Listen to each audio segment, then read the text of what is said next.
So I'll start. Dear colleagues, recently I saw an absolutely stunning photo of a famous underwater waterfall just off the coast of Mauritius. And I wanted to share these photos with you, which is why I created this PowerPoint.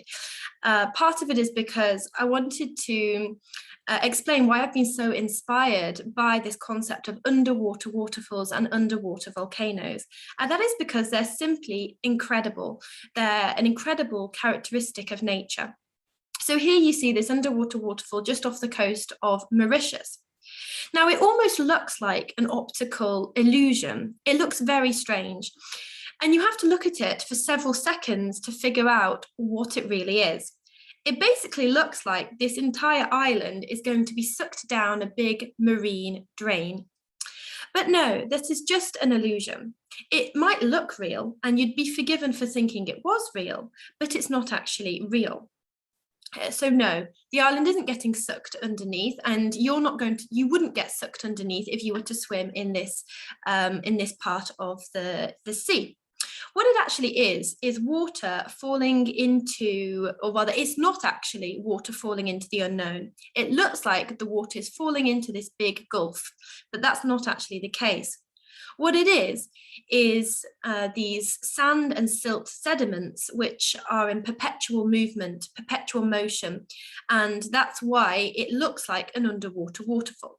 So actually, I've been a bit deceptive here by claiming that this is an underwater waterfall. It's often termed an underwater waterfall, but it isn't actually one. It looks like one, but actually it's just salt and sediment and silt moving across the ocean bed. So Mauritius is actually a relatively young island, and it sits on an ocean shelf, which is raised above the seabed level. Now off the coast, there's a gradual slope which abruptly ends in a 4,000 meter drop. So the reason why this so-called submarine waterfall looks so amazing is that due to the marine topography, various different shades of blue are visible, but again, that's an illusion. In addition to which, you have the sand and the silt deposits moving along the slopes, and that's what creates this illusion. So essentially, you've got this sand, silt, salt moving across the ocean floor, and it then runs off the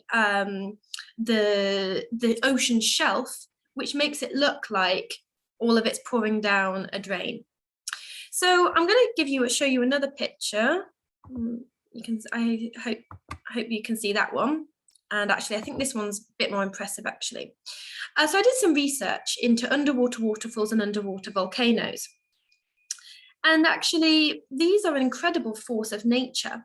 In fact, the biggest waterfalls in the world are actually under the sea. The biggest one can be found in the Denmark Strait between Greenland and Iceland. And it's actually more than 500 meters under the surface. So this is what it looks like. This is a more zoomed in picture of what it looks like. And it's absolutely stupefying. This underwater waterfall dwarfs anything that you might find on land. You have these sheets of falling water which expand for around 160 kilometers. So that's really incredible, because to put it into perspective, Victoria Falls, which are the largest on-land waterfalls, are barely 1.5 kilometers long. And the combined length of Iguazu Falls reaches only 2.7 kilometers. And here you have this waterfall expanding for 160 kilometers. So there's a massive difference there. Then you have Angel Falls. Now, I'm sure you've all heard of Angel Falls in Venezuela. Angel Falls is the tallest on-land waterfall, and that reaches 891 meters high. But that's absolutely nothing compared to these underwater cataracts, which reach up to 2,900 meters high. And they actually plunge to a depth of 3,505 meters under sea level. In addition to that, the water flow is between 3.5 and 5 million cubic meters per second. So these are very fast flowing underwater waterfalls. But how is this possible? Well, I'm going to change slide and show you. So all of this is related to water currents. So you have the freezing waters of the Greenland Sea. And then you have the waters of the Irminger Sea, which are slightly less cold. And what happens is you have the colder and denser currents, which flow underneath the warmer waters.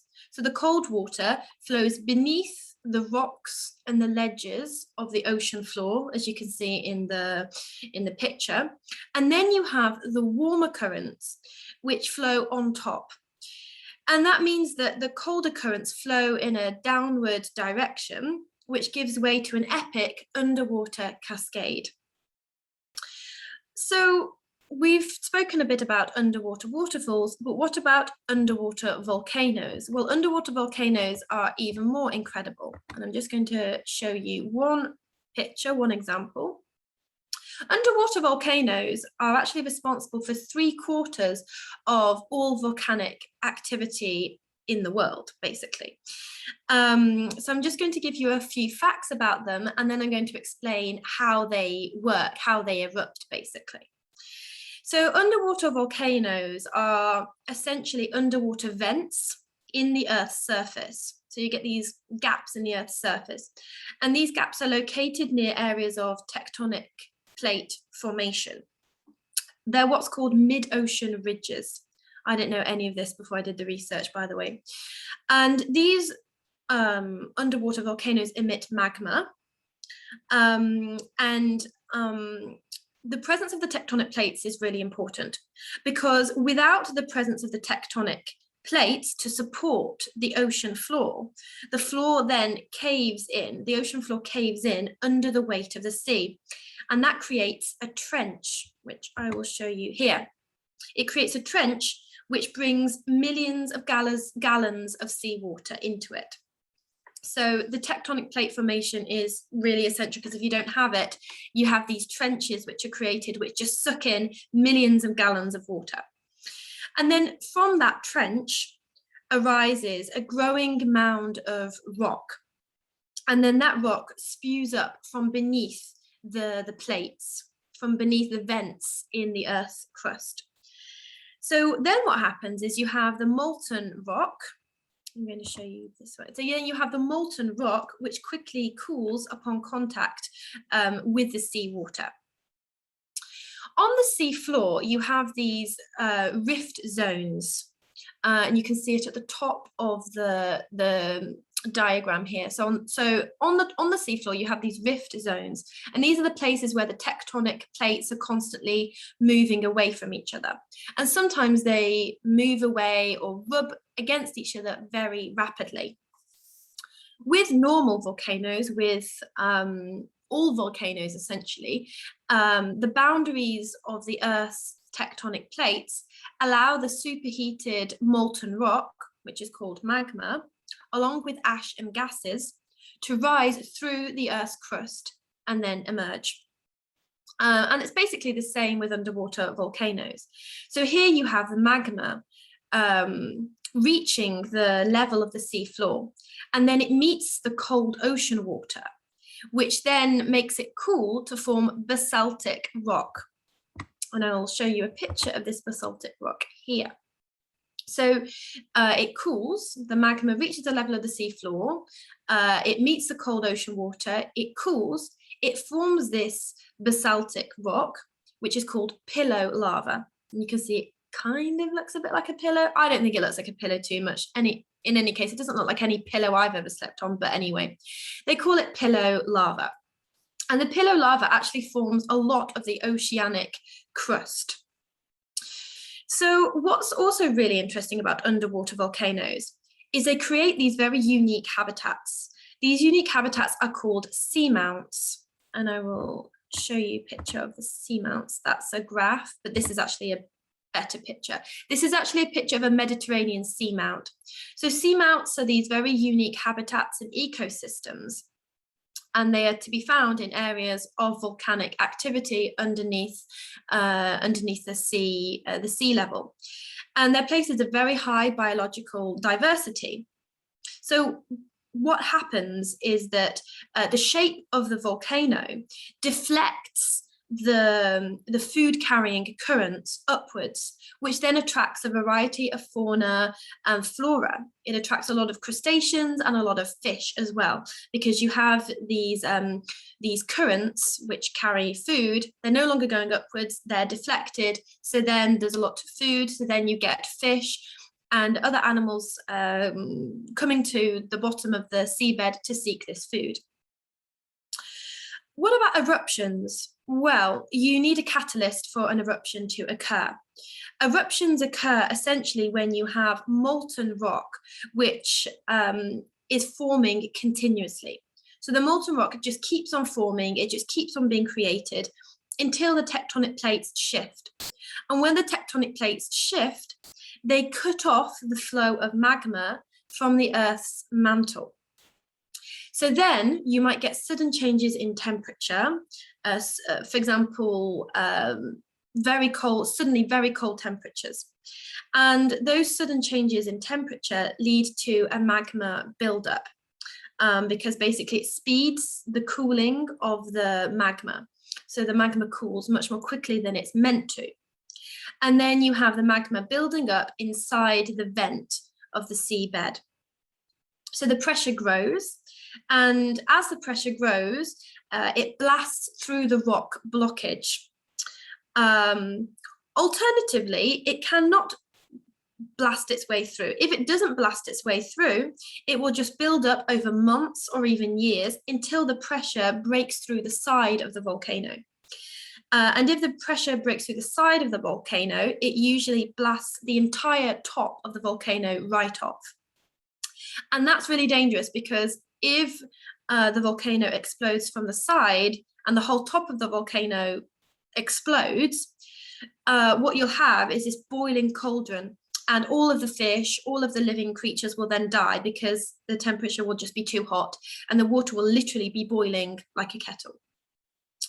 So what's also another interesting fact is that a few years ago, researchers found that this is a great source of energy. Underwater volcanoes are a great source of energy, and data has been gathered, which has then revealed a link between the way in which ash is dispersed during submarine eruptions and the creation of large, powerful columns of heated water.